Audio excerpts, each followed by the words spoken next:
बिस्मिल्लाहिर्रहमानिर्रहीम। अस्सलाम वालेकुम। Welcome to my channel. आज हम Oxford new countdown book 6 second edition में चैप्टर नंबर 1 की हमारी एक्सरसाइज 1E रह चुकी थी।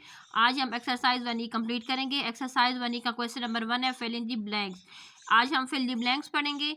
फिल दी ब्लैंक्स में सब कुछ वही है जो हम लोग पीछे एक्सरसाइजेज में समझ चुके हैं। नंबर 1 फिल द ब्लैंक्स है। A unit set is also called a singleton. मतलब यूनिट सेट में क्या होता है, सिर्फ एक ही एलिमेंट उसमें होते हैं, इसलिए हम उसे सिंगलटन कहा जाता है। Number 2, a set of all the integer is a infinite set. जितने भी इंटीजर्स हैं उनका एंड पॉइंट नहीं है, इसलिए उसे हम इनफाइनाइट सेट कहते हैं। असेंबल पाई असेंबल पाई रिप्रेजेंट आ एम्प्टी सेट। जो पाई का जो सिंबल है वो एम्प्टी सेट को ही रिप्रेजेंट करता है। Two set that contain the same number of element is called equivalent set. यानी वो दो सेट जिनमें नंबर सेम है उसे हम इक्विवेलेंट सेट कहते हैं। A power set contain all the possible subset of a set। Power set जो होता है वो सेट होता है जिसके अंदर क्या होते हैं, सारे पॉसिबल सबसेट होते हैं। Number 6, a proper subset is denoted by a symbol C। ये सी की तरह लिखा हुआ लेकिन सी थोड़ा सा यूं लंबाई में गिवन है, थोड़ा सा आगे से सी को लंबा कर देना है। Number 7, a number of element in a set is called quadrilateral। quadrilateral से मुराद वो सेट होता है जिसमें क्या होते हैं, सारे एलिमेंट्स होते हैं। क्वाड्रिलेटरल सेट वो सेट होता है जिसमें हम लोग काउंट करते हैं कि हमारे उस सेट में कितने एलिमेंट्स हैं।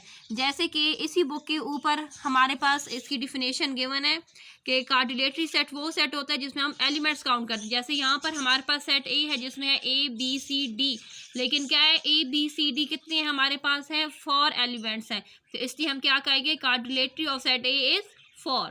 अभी आपको पता लग गया होगा कि क्वाड्रिलेटरल सेट से मुराद के सेट के अंदर कितने एलिमेंट्स हैं उनको काउंट करना।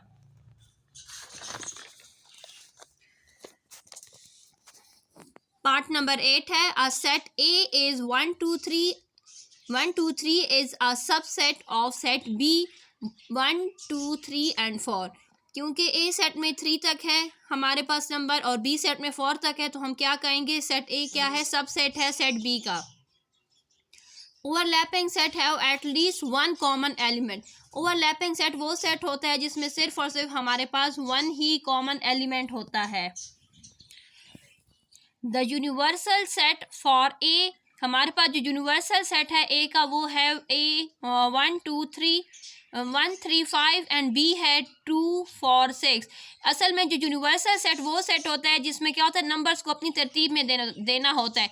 जैसे यहाँ पर हमारे पास 1 3 5 है, दूसरे बी सेट में हमारे पास 2 4 एंड 6 है। लेकिन यूनिवर्सल सेट में जब भी हम इसे लिखेंगे तो हम क्या लिखेंगे, 1 2 3 4 5 6, क्योंकि यहाँ पर नंबर्स हमारे पास क्या है, एंड नंबर हमारे पास 6 तक है और हम लोग तरतीब देकर लिखेंगे। यूनिवर्सल सेट में जो भी नंबर्स होते हैं, चाहे वो इंग्लिश अल्फ़ाबेट्स हों या मैथ्स में कोई नंबर हो, हम उसे तरतीब से लिखेंगे और दोनों सेट के नंबर लिखेंगे। अगर कोई नंबर रिपीट हो रहा है तो उसे हम एक ही बार लिखेंगे। Number 11, 100 200 and 400 is a power set of set this. इस सेट में हमारे पास 1 2 3 एंड सो ऑन बहुत सारे नंबर आए हुए हैं। नंबर 12 है, सेट के अंदर हमारे पास 12 एंड 24 है। 12 और 24 क्या है, पावर सेट है इस सेट के। क्यों है, क्योंकि देखें यहाँ पर ये इवन नंबर का सेट है और ये दो भी हमारे पास इवन नंबर ही हैं। यहाँ पर क्या कह रहे हैं कि 10 नॉट बिलोंग्स टू 1 3 5। 10 इसलिए यहाँ पर बिलोंग नहीं करता इस सेट को क्योंकि ये सेट हमारे पास ऑड नंबर का सेट है। इवन नंबर का सेट होता तो ये बिलोंग्स कर लेता 10, लेकिन ये ऑड का सेट है इसलिए 10 इसको बिलोंग्स नहीं कर रहा। अभी यहाँ पर क्या है, हमारे पास इस सेट में 1 2 3 नेचुरल नंबर का सेट है और ये हमारे पास जो दूसरा सेट है उसमें है 8 10 एंड 12। तो हम क्या कहेंगे, हम कहेंगे this set is a subset of this set.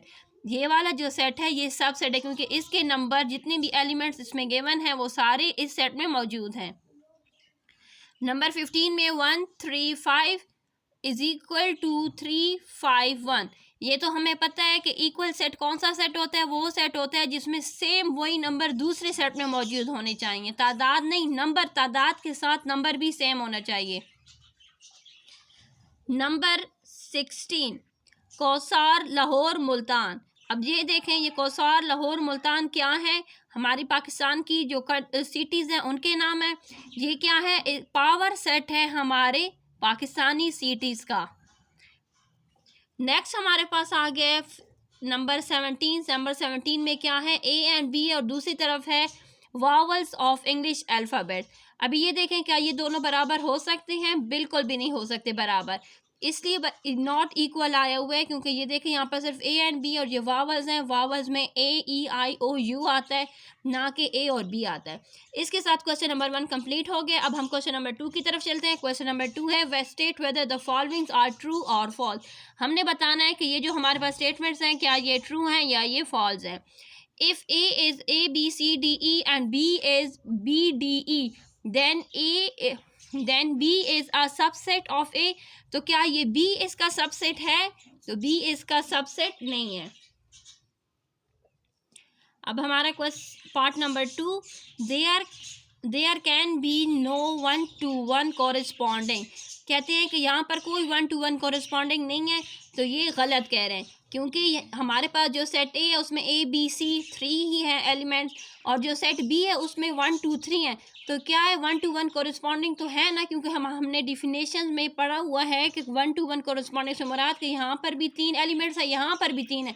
जब दोनों 3-3 ही हैं तो ये 1-to-1 कॉरेस्पॉन्डिंग है। तो ये स्टेटमेंट गलत है, इसलिए हम इसके सामने क्रॉस लगाकर शो करेंगे कि ये फॉल्स है। नंबर 3, सेट ए में हमारे पास आ रहा है Japan, China, southern Korea, and set B में आ रहा है Mars, Earth, Jupiter and Uranus. अब ये क्या इक्विवेलेंट सेट है? हाँ, ये इक्विवेलेंट सेट है, क्योंकि दोनों में क्या है, यहाँ पर 4 सिटीज़ हैं और यहाँ पर सेट बी में 4 प्लैनेट्स हैं। The power set include a null set. तो पावर सेट में नल सेट इंक्लूड होता है। सबसे पहले हम जो पावर सेट को जब हम लिखते हैं तो उसमें सबसे पहले क्या आता है? नल सेट ही आता है। आप पेज नंबर 13 पर बेशक आप डिफिनेशन में भी चेक कर सकते हैं। नंबर 5 हमारे पास है, एफ पी इज़ 1 से लेकर 10 तक है number, is a written as. अगर हम इसे लिखेंगे 1 2 3 4 5 6 7 8 9 10 इन आ बिल्डर फॉर्म, तो ये बिल्डर फॉर्म है? नहीं, ये बिल्डर फॉर्म बिल्कुल भी नहीं है। ये स्टेटमेंट इनकी फॉल्स है, ये हमारे पास टेबुलर फॉर्म में है। Number 6, a set of all the children in a school is a finite set. कहते हैं कि जितने भी बच्चे हमारे स्कूल में हैं, क्या वो फाइनाइट सेट है?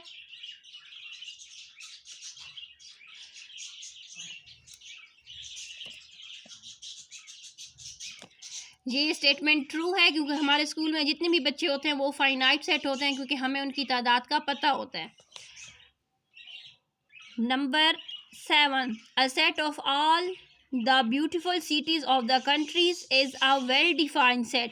कि जितनी भी खूबसूरत कंट्रीज़ है मुल्क में, क्या वो वेल डिफाइंड सेट है? वो वेल डिफाइंड सेट नहीं है, क्योंकि हर किसी को नहीं पता कि हमारी मुल्क में या हमारी दुनिया में कहाँ कहाँ पर खूबसूरत कंट्रीज सिटीज़ हैं। Number 8, a symbol E is donated as a subset. कहते हैं कि ये जो सिंबल है बिलोंग टू का, तो क्या ये सिंबल सबसेट का? ये सिंबल सबसेट का नहीं है। सबसेट का सिंबल वो सी की तरह होता है, सी की तरह होता है, नीचे उसके लाइन लगी होती है। Set B is a super set of set A if set B contain all the elements of set A. तो ये बिल्कुल ठीक कह रहे हैं, क्योंकि सुपर सेट कौन सा सेट होता है? वही सेट होता है जिसके अंदर क्या होता है, जो एक सेट जिसके एलिमेंट्स कम होते हैं और जो दूसरा सेट जिसमें एलिमेंट्स की तादाद ज़्यादा होती है, तो थोड़े एलिमेंट्स बड़े सेट में मौजूद होते हैं, तो उसे हम क्या कहते हैं? Super set. A quadrilateral of set A is 5, 10, 15, 20 and 25 is 30। तो ये गलत कह रहे हैं। अब देख, क्वाड्रिलेटरी से मुराद तादाद कितने एलिमेंट्स हैं? तो देखें यहाँ पर हमारे पास एलिमेंट्स है 1 2 3 4 and 5। यहाँ पर टोटल एलिमेंट्स हमने काउंट किए हैं तो 5 आए हैं। 30 नहीं आता, यहाँ पर 5 होता है, तो ये स्टेटमेंट ट्रू होती है। यहाँ पर 30 है, तो इस वजह से स्टेटमेंट फॉल्स है। If T is equal to A B C, अगर हमारा जो टी सेट है उसमें ए बी सी है, देन ये इसके पार्ट्स हैं, इनके पार्ट्स को हमने सॉल्व करना है। ए सेट यहाँ पर लिखे हुए ए बिलोंग टू टी, क्या ये ए का ताल्लुक टी के साथ है? तो बिल्कुल है, क्योंकि ए टी के सेट में मौजूद है। कहते हैं क्या ए जो है वो प्रॉपर सबसेट है टी का, तो वो प्रॉपर सबसेट टी का नहीं है। कहते हैं क्या बी जो है वो प्रॉपर सबसेट है टी का, वो बी जो है वो प्रॉपर सबसेट टी का नहीं है। क्या कह रहे हैं, B is a subset of T, तो बी इज टी का सबसेट नहीं है।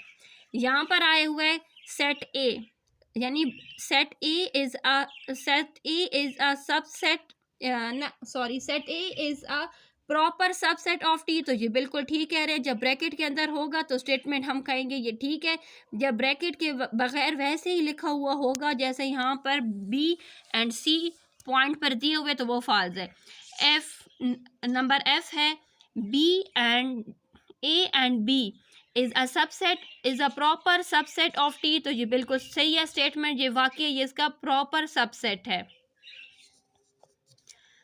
जी है हमारे पास A B C D is a proper subset of T, तो ये स्टेटमेंट हमारी फॉल्स है।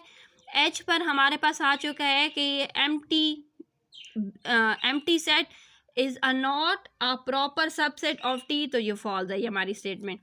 पार्ट नंबर 12 की तरफ चलते हैं कि ए बिलोंग्स टू दिस सेट, तो ए का ताल्लुक इस सेट के साथ है क्योंकि ए इस सेट में मौजूद है। B is a subset of this set, तो बी इस सेट का सबसेट है क्योंकि बी वाला जो एलिमेंट है वो इस सेट के अंदर मौजूद है। C not belong to this set, तो ये फॉल्स है क्योंकि सी ए बी सी के सेट में प्रेजेंट है। नंबर 5 पर आ जाता है A B C is equal to B D no, अगर यहाँ पर ये तब इक्वल होता जब यहाँ पर बी एंड सी भी होते, डी की जगह पर बी सी होते, तब ये हमारी स्टेटमेंट करेक्ट होती। Number 16 3 5 7 is a proper subset of 2 3 4 and 5, तो ये स्टेटमेंट हमारी फॉल्स है।